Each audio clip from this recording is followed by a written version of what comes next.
नमस्कार, मी जानवी सावंत. मार्ग प्रगतीचा मध्ये आपलं स्वागत आहे.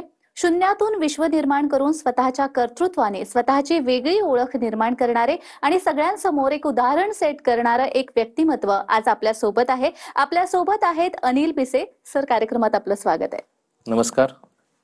अनिल पिसे हे दूरदृष्टी असलेले उद्योजक, तंत्रज्ञान विकासक आणि उद्योगपती असून Raj process equipments and system private limited या कंपनीचे संस्थापक आणि संचालक आहेत.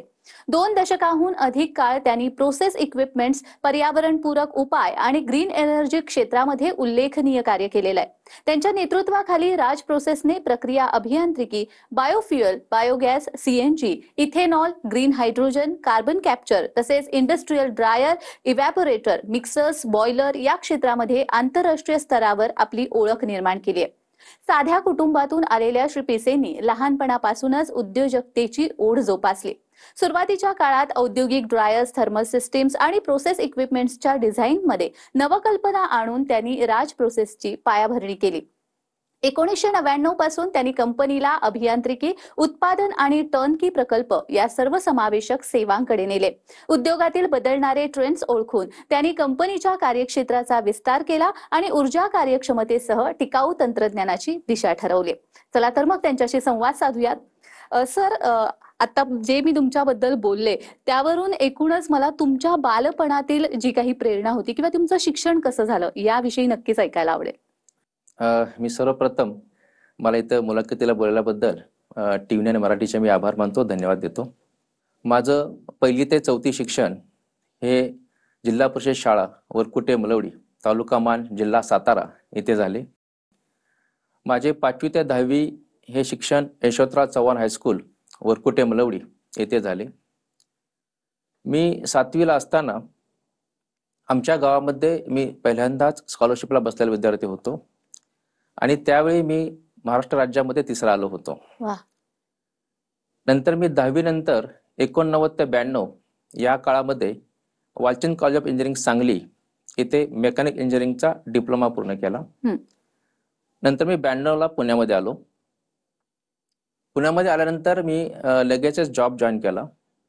पण मला ग्रॅज्युएशन इंजिनिअरिंग पूर्ण करायचं होतं, त्यामुळे मी 93 ते 97 ह्या पिरियडमध्ये कुसरोवाडिया या इंजिनिअरिंग कॉलेजला इव्हिनिंगचा ग्रॅज्युएशनचा कोर्स जॉईन केला आणि त्याच पिरियडमध्ये मी वेगळ्या कंपन्यांमध्ये जॉब पण केले. अगदीच. पण मग प्रक्रिया अभियांत्रिकी क्षेत्रामध्ये येण्याची प्रेरणा कुठून मिळाली? खरं तर मी जेव्हा ज्या कंपन्यात जॉब केले त्या कंपन्यामध्ये मला जो अनुभव मिळाला होता आणि प्रोसेस इंजिनिअरिंगमध्ये मला तसा स्कोप दिसत होता, म्हणून मी त्या इंडस्ट्रीमध्ये येण्याचं ठरवलं. तर जेव्हा तुम्ही उद्योजक होण्याचा निर्णय घेतला तेव्हा कोणत्या अडचणींचा सामना तुम्हाला करावा लागला? खरं तर मला तशी काय निर्णय घेताना कुठली अडचण आली नाही, कारण मी हा जो निर्णय घेतला होता तेव्हा खरं मी बॅचलर होतो आणि माझ्या आई वडिलांच्या माझ्याकडून अशा फारशा कुठल्या अपेक्षा नव्हत्या. त्यामुळे हा निर्णय मी स्वतः घेतला आणि कुठल्याही प्रकारची मला त्यावेळी अडचण आली नाही. परंतु जेव्हा आपण बिझनेसमध्ये येतो तेव्हा आपल्याला वेगवेगळ्या प्रकारच्या अडचणीचा सामना करावा लागतो. त्याचंच एक उदाहरण म्हणून मी जेव्हा हे बिझनेस करायचा डिसिजन घेतला तेव्हा आमचं फॅमिली बॅकग्राऊंड हे कमर्शियल स्ट्रॉंग नसल्यामुळे मी सुरुवातीला एक MIDC मध्ये छोट्याशा प्लॉटचा छोटासा भाग भाड्याने विकत घेतला आणि त्या प्लॉटवरती शेड नसल्यामुळे आम्ही जुन्या बाजारातून एक ताडपदरी परचेस केली आणि त्याप्रमाणे तिथे एक टेंट बनवून एक शेड तयार केलं. त्यासाठी लागणाऱ्या 2 वेल्डिंग मशीन आणि ड्रिलिंग मशीन ह्या आम्ही पोस्ट डेटेड चेक देऊन त्या विकत घेतल्या आणि मी 2 वर्करना त्यावेळी जॉईन करून घेतलं. अशा प्रकारे मी हे माझं पेमेंट चालू केलं. हे पेमेंट चालू करताचा पिरियड असेल साधारण एप्रिल आणि मेचा आणि लगेचच जूनमध्ये मोठा पाऊस झाला आणि पाऊस झाल्यानंतर त्या आमच्या पूर्ण प्लॉटमध्ये पाणी भरून गेलं. आणि त्याच पिरियडमध्ये मला एका मित्राकडून समजलं की जयसिन डायकेम ह्या एका कंपनीला स्प्रे ड्रायर हा प्रोडक्ट करून पाहिजे आहे. त्यांना तिकडे जाऊन भेटलो आणि त्यांना भेटल्यानंतर त्यांनी सांगितलं की आम्हाला तुमचं फॅक्टरी पाहिजे आहे.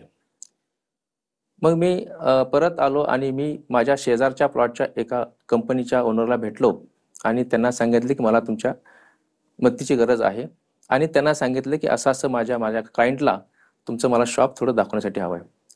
मग त्यांनी ते आमच्या क्लायंटला ते शॉप दाखवलं आणि त्यातले काही प्रोडक्ट आम्ही करतो आणि आम्ही एकत्रित काम करतो असं सांगितलं.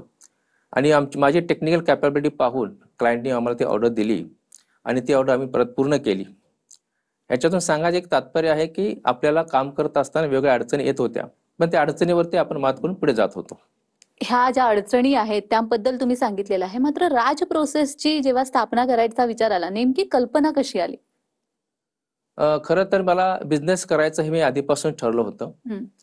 फक्त मला माझं एज्युकेशन पूर्ण करायचं होतं आणि थोडाफार अनुभव त्या इंडस्ट्रीचा घ्यायचा होता आणि बिझनेस चालू करायचा होता. मी जेव्हा पार्ट टाइम इंजिनिअरिंग करत होतो तेव्हाही मी वेगवेगळे जॉब केल्यामुळे मला तसा एक्सपिरियन्स आला होता. आणि जेव्हा मी जॉब शोधले, जेव्हा जॉब कंपनी शोधल्या, त्यावेळी सुद्धा मी पगारापेक्षा मला कुठल्या कंपनीमध्ये चांगला अनुभव मिळू शकतो अशा प्रकारच्या कंपनीतून मी काम केलं आणि हे दोन्ही झाल्यानंतर मी राज प्रोसेसची स्थापना केली. अच्छा. पण आता इतकी वर्ष तुमच्या करिअरला झालेली आहेत. पहिली मोठी यशोगाथा कोणती आठवते का आणि त्याविषयी काय सांगा? असं म्हणता येईल की जेव्हा आपण एखादं काम करतो किंवा ग्रोथ असतो, तर प्रत्येक वेळेला एक नवीन काहीतरी गोष्ट घडत असते आणि ती गोष्ट म्हणजे एक यशोगाथाच असते. हं. परंतु मला असं स्पेसिफिकली सांगायचं असेल तर आम्ही राज प्रोसेस ही आम्ही शुगर इंडस्ट्रीच्या मोलासिस बेसच्या डिस्टिलरीचे प्लांट देतो. हं. त्या प्लांटमध्ये इथेनॉल प्रोडक्शन करत असताना स्पेंटवॉश हा एक इफ्लुएंट जनरेट होतो. सुरुवातीच्या काळामध्ये हा स्पेंटवॉश हा प्रेसमडमध्ये मिक्स करून तो बायोकंपोस्टिंग केला जायचा. नंतर त्याच्यामुळे त्या जमिनीमध्ये प्रदूषण झाल्यामुळे पोल्युशन व्हायचं. त्यामुळे पोल्युशन कंट्रोल बोर्डने त्यानंतर त्या प्रोडक्टला इन्सिनेट करण्याचे म्हणजे जाळण्याची परमिशन दिली. हं. त्या केसमध्ये कॉस्ट ऑफ द प्रोसेस ही खूप जास्त होत होती आणि हवेमध्येही प्रदूषण होत होतं. म्हणून आम्ही एक रिसर्च केला याच्यावरती आणि आम्ही असं ठरवलं की आपण ह्या वेगळ्या प्रोडक्टला चांगल्या प्रोडक्टमध्ये कन्वर्ट करायचं. म्हणून आम्ही त्या स्पेंटवॉशचं बायोमिथेनेशन केलं. त्या बायोमिथेनेशन केल्यामुळे त्याच्यामधून एक बायोगॅस तयार झाला. हं. तो बायोगॅस आम्ही प्युरिफाय केला आणि तो प्युरिफाय केलेला गॅस आपण व्हेकलमध्ये ॲज अ गॅस म्हणून यूज केला. आणि जे लिक्विड स्टाईल आहे दुसरी, ज्याच्यामध्ये आपण कॉन्सन्ट्रेट केलं आणि त्याच्यापासून पावडर बनवून ग्रॅन्युल फॉर्म तयार केला हं. आणि ते एक ऑर्गॅनिक पोटॅश फर्टिलायझर तयार केलं. हं. याच्यामुळे काय झालं की ज्या शुगर इंडस्ट्रीच्या डिस्टिलरीज सुरुवातीला ह्या स्पेंटवॉश ट्रीटमेंट करण्यासाठी खर्च करत होत्या, त्याच्या उलट आमच्या ह्या टेक्नॉलॉजीमुळे त्यांना याच्यामध्ये बाय प्रोडक्ट मिळाल्यामुळे नवीन प्रॉफिट तयार झाला. हं. आणि विशेषतः याच्यामध्ये आपल्या देशामध्ये आपण फॉसिल फ्युएल आणि पोटॅश फर्टिलायझर हे इम्पोर्ट करतो. हं. आमच्या या टेक्नॉलॉजीमुळे हे दोन्ही प्रोडक्ट तयार झाल्यामुळे त्या इम्पोर्टला एक सबस्टिट्यूट तयार झाला. पण याच तुमच्या आयडियाजमुळे आज तुम्ही जागतिक स्तरावर सुद्धा काम करताय. तर मला असं विचारायचंय की जागतिक स्तरावरती काम करताना भारतामधल्या ज्या ईपीसी कंपन्या आहेत त्यांच्यासाठी कोणती मोठी आव्हानं आहेत? खरं पाहिलं तर आपण जेव्हा जागतिक स्तरावर काम करतो तेव्हा आपल्याला एक टेक्नॉलॉजी आणि प्रोजेक्ट कॉस्ट अशा दोन प्रकारचे चॅलेंजेस असतात. तर आपण जर पाहिलं आमच्या प्रकारचा बिझनेस जर पाहिला तर युरोपियन कंट्रीज ह्या टेक्नॉलॉजीमध्ये जास्त पुढे आहेत, हं. पण त्यांच्या प्राइसेस खूप जास्त आहेत.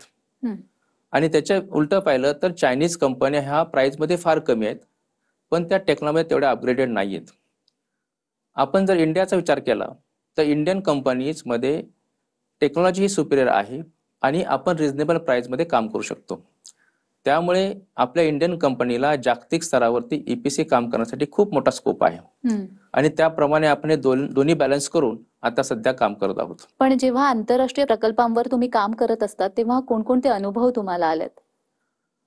अनुभव सांगायचं गेलं तर असं आहे की जेव्हा आपण एखाद्या कस्टमरशी डील करतो आणि तेव्हा त्यांना आपण देणारे टेक्निकल इन्फॉर्मेशन असेल किंवा कमर्शियल कमिटमेंट असतील, हं. याचं आपण प्रॉपरली ॲग्रीमेंट केलं पाहिजे. आपण त्याचं प्रॉपरली कम्युनिकेशन सुद्धा केलं पाहिजे आणि क्लायंटला आपण ज्या कमिटमेंट करतो त्या कमिटमेंट वेळेत पूर्ण केलं पाहिजे. हं. असं सर्व केलं तर आपण आंतरराष्ट्रीय विषयामध्ये चांगल्या प्रकारे काम करू शकतो. पण आता राज प्रोसेस सारखी एवढी मोठी कंपनी तुम्ही चालवत आहेत. जेव्हा मोठ्या संघटनेचं नेतृत्व करायचं असतं तेव्हा कोणकोणत्या अडचणी येतात आणि सगळ्यात कठीण तुम्हाला काय वाटलं? तसं मला कोणतीही गोष्ट कठीण अजून वाटली नाही. हं. बेसिकली जेव्हा आपण खूप मोठे डिसिजन घेतो हं. तेव्हा आपण त्या डिसिजन घ्यायच्या अगोदर त्या डिसिजनवरती अगोदर खूप विचार करतो आणि त्याच्यामध्ये प्लॅन ए प्लॅन बी तयार करतो आणि जो काही आपण डिसिजन घेत असतो तो डिसिजन कम्प्लीट सक्सेसफुल करण्यासाठी पूर्ण प्रयत्न करत असतो. अगदीच. जेव्हा आपण एखादं काम करत असतो तेव्हा आपण काहीतरी मूल्य ठरवत असतो की ही माझी मूल्य आहेत आणि या मूल्यांवर आधारितच मी काम करणार आहे. जेव्हा तुम्ही राज प्रोसेसची स्थापना केली, कोणत्या मूल्यांना इथपर्यंत येण्यासाठी, हे यश गाठण्यासाठी कोणत्या मूल्यांना प्राधान्य दिलं? आपण असं पाहिलं तर कुठल्याही कंपनीला लॉंग टाइम सस्टेन व्हायचं असेल तर आपल्याला क्वालिटी काम करायला पाहिजे. क्वालिटीमध्ये कोणत्याही परिस्थितीमध्ये आपल्याला कॉम्प्रोमाइज करता येणार नाही आणि राजप्रश्न असं तसं केलेलं आहे. दुसरी गोष्ट, जेव्हा आपण क्लायंटला एखादी सिस्टम देत असतो तेव्हा त्या क्लायंटच्या रिक्वायरमेंट व्यवस्थित समजावून घेऊन त्यांना टेक्नो कमर्शियल फिजिबल प्लॅन देण्याचं आपलं काम झालं पाहिजे आणि कस्टमर हा केंद्रबिंदू पकडून त्यांना त्यांचं सॅटिस्फॅक्शन कसं होईल अशा प्रकारे आपण काम केलं पाहिजे. तशा प्रकारे आम्ही आता काम करत आहोत.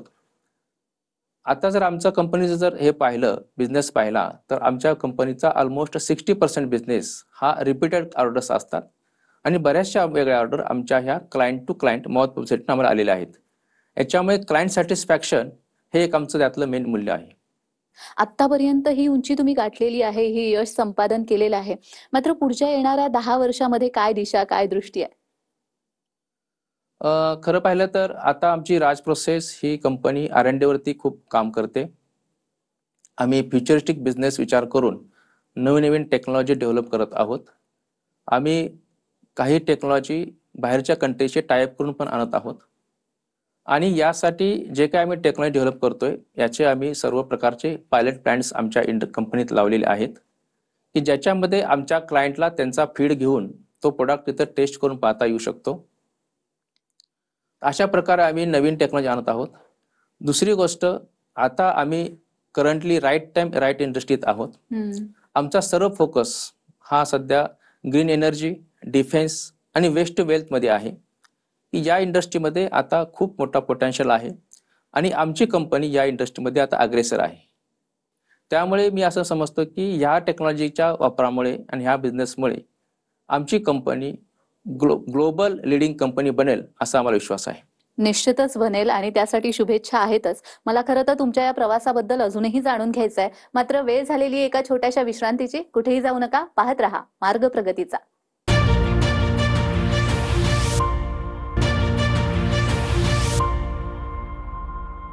विश्रांतीनंतर सर्वांचं पुन्हा एकदा स्वागत आहे. आज आपल्या सोबत आहेत श्री अनिल पिसे आणि त्यांचा जीवन प्रवास आपण जाणून घेत आहोत. मला असं विचारायचंय की आता आपण या तुमच्या राज प्रोसेस बद्दल बोलतोय, तर कार्बन कॅप्चर किंवा 2G इथेनॉल, बायोगॅस जे प्रकल्प आहेत यांसारख्या प्रकल्पांबद्दल नवनवीन तंत्रज्ञानाबाबत तुमची काय कल्पना आहे? खरं तर आत्मनिर्भर भारत व नेट झिरो या आदरणीय पंतप्रधान नरेंद्र मोदीजी यांच्या संकल्पनेला ह्या पूरक टेक्नॉलॉजी आहेत. आता जर आपण कार्बन कॅप्चरिंगचा विचार केला तर कार्बन कॅप्चरिंग या टेक्नॉलॉजीमध्ये आपण हवेत जाणारा कार्बन हा कॅप्चर करून त्याच्यापासून मिथेनॉल एक बाय प्रोडक्ट तयार करतो. म्हणजे याच्यामध्ये आपण पोल्युशन जे आपलं होणार आहे ते कमी करतो आणि आपल्याला एक नवीन एनर्जी प्रोडक्ट तयार होतो. तशाच प्रकारे 2G इथेनॉलमध्ये आपण आपले ॲग्रो सोर्सेस जे आहेत किंवा ॲग्रो वेस्ट जे आपले आहेत त्याचं आपण कन्व्हर्जन करतो इथेनॉलमध्ये. आणि आता सध्या आपण जगामधला पहिला बांबू टू इथेनॉलचा प्लॅन्ट राज प्रोसेसने दिला आहे आणि हा प्लॅन्ट आपले आदरणीय पंतप्रधान नरेंद्र मोदी साहेब हे 14 सप्टेंबरला आता हा कमिशनिंग करणार आहेत. आपण जर बायोगॅसचं पाहिलं तर राज प्रोसेसनी या क्षेत्रामध्ये खूप जास्त काम केलेलं आहे. राज प्रोसेसनी इंडिजिनस एक हायब्रिड टेक्नॉलॉजी डेव्हलप केलेली आहे की ज्याचं आम्हाला आता पेटंट सुद्धा मिळालेलं आहे. या टेक्नॉलॉजीमध्ये आम्हाला प्रोडक्शन कॉस्ट कमी मिळते. याच्यामध्ये आपल्याला 99% प्युअर हा बायोगॅस तयार करता येतो. याच्यामध्ये मेंटेनन्स कॉस्ट हा कमी आहे आणि याच्यामध्ये कुठल्याही प्रकारचं उपलंड तयार होत नाही. अशा प्रकारच्या नवीन नवीन टेक्नॉलॉजी आम्ही या इंडस्ट्रीत आणलेल्या आहेत. इतक्या वर्षांच्या कामाच्या अनुभवानंतर अ, भारतीय जे उद्योग आहेत त्या उद्योगामधील R&D मध्ये म्हणा किंवा नवप्रवर्तनामध्ये कोणकोणत्या गोष्टी अशा आणल्या गेल्या पाहिजेत किंवा कोणकोणत्या बाबी अशा सुधारल्या गेल्या पाहिजेत असं तुम्हाला वाटतं? खरं तर आपल्या इंडियन कंपन्यांनी R&D मध्ये खूप जास्त काम केलं पाहिजे. त्यासाठी आपण चांगलं बजेट अलोकेट केलं पाहिजे. हं. सध्या जर पाहिलं तर आपल्या GDPच्या 0.6% फक्त आपण R&D वरती खर्च करतो. तेच जर आपण बाहेरच्या फॉरेन कंट्रीचं पाहिलं तर त्यांचं ते 2 ते 3% हे R&D वरती खर्च असतो. तर तो सुद्धा आपल्या इंडियामध्ये सुद्धा त्याचं बजेट आपण वाढवलं पाहिजे. दुसरी गोष्ट महत्त्वाची अशी आहे की जेव्हा आपण एखादी गोष्ट R&Dत बनवतो तेव्हा त्याचं मल्टिपल प्रोडक्ट्स तयार करतो आपण. त्यामुळे R&Dत आपण जो काही खर्च करतो त्याच्या कितीतरी पटीमध्ये आपल्याला तिथं प्रोडक्शन केल्यामुळे त्याचा खर्च त्या प्रोडक्टवरती फार नगण्य असतो. त्यामुळे आपण इकडे जर जास्त खर्च केला तर तिकडे आपलं सेव्हिंग जास्त होतं आणि आपल्याला प्रॉफिटेबिलिटी जास्त मिळते. अच्छा. पण आपण जेव्हा एखादा व्यवसाय करत असतो किंवा कोणतंही काम करत असतं, आपलं वैयक्तिक हित साधताना सामाजिक बांधिलकी जपणं सुद्धा तितकंच महत्त्वाचं असतं. त्यामुळेच मी विचारेन की सामाजिक जबाबदारीच्या उपक्रमामध्ये राज प्रोसेसची काय भूमिका राहिली? राज चॅरिटेबल ट्रस्ट ही एक आम्ही ऑलरेडी संस्था उभा केलेली आहे आणि या संस्थेमार्फत आम्ही सामाजिक कार्य करत असतो. याच्यामध्ये विशेषतः शाळेच्या खोल्या असतील किंवा शाळेचं डिजिटलायझेशन असेल किंवा गरीब विद्यार्थ्यांचं पालकत्व असेल किंवा बऱ्याच लहान मुलांना आम्ही पूर्ण शाळेचा त्यांचा खर्च गेलेला असेल, अशा वेगवेगळ्या गोष्टी आम्ही आता करत आहोत. बऱ्याच प्रकारच्या मेडिकल कॅम्प्स आम्ही आता भरवत आहोत आणि आता गरीब व गरजू पेशंटसाठी एक मल्टी स्पेशालिटी हॉस्पिटल करण्याचा आमचा प्रयत्न आहे. खूप स्तुत्य उपक्रम आहे खरं तर. आणि राज प्रोसेसने ती उंची गाठलेली आहे, ते यश मिळवलेलं आहे. म्हणून विचारावंसं वाटतं की वैयक्तिक प्रवास जो तुमचा आहे, पुढच्या टप्प्यामध्ये कोणती स्वप्न आहेत जी साकारायची? आता सध्या आम्ही प्रोसेस इक्विपमेंट आणि टेक्नॉलॉजिकल बेस्ड सिस्टम्स याच्यामध्ये काम करत आहोत. आमचा असा पुढचा प्लॅन असा आहे की आम्ही स्वतः green energy production, hydrogen production, defensive products आणि ॲग्रो बेस्ड केमिकल्स असे आम्हाला व्हर्टिकल्स बनवायचे आहेत की या वेगळ्या प्रकारच्या इंडस्ट्रीमध्ये काम करून एक मोठी राज ग्रुप अशी तयार करायचा आमचा प्रयत्न आहे. आणि तुमचा हा सगळा एकंदरच जीवन प्रवास ऐकून किंवा तुम्ही उद्योगामध्ये मिळवलेलं हे यश ऐकून अनेकांना प्रेरणा मिळत असणार. त्यामुळेच विचारावंसं वाटतं की आत्ताचे जे तरुण अभियंते आहेत किंवा होऊ घातलेले उद्योजक आहेत त्यांना काय सल्ला द्याल? मी सर्वांना हा एकच सल्ला देईन की सर्वांनी मोठी स्वप्न पाहावीत. ती स्वप्न पाहिलेली स्वप्न पूर्ण करण्यासाठी मेहनत करावी. आपल्याला त्याच्यासाठी पेशन्स असले पाहिजेत. आपण नवनवीन आयडिया आणि नवीन इनोव्हेटिव्ह कामं केली पाहिजेत आणि हे कामं करत असताना त्याच्यात सातत्य राखलं पाहिजे. आपण जेव्हा प्रामाणिकपणे अशी सर्व कामं करू तेव्हा आपल्याला यश हे नक्कीच मिळतं असं माझं मत आहे. अगदीच खूप सुंदर असा तुमचा जीवन प्रवास तुम्ही इथे मांडलेला आहे आणि त्यामुळे बऱ्याच जणांना अर्थात प्रेरणा मिळणार आहे. तुम्ही इथे आलात आणि आमच्याशी संवाद साधला त्यासाठी खूप खूप धन्यवाद. नमस्कार, धन्यवाद. तर मार्ग प्रगतीचा मध्ये आता आपण इथेच थांबतोय. पुन्हा भेटूया एका नवीन विषयासह. तुम्ही कुठेही जाऊ नका. पाहत रहा TV9 मराठी.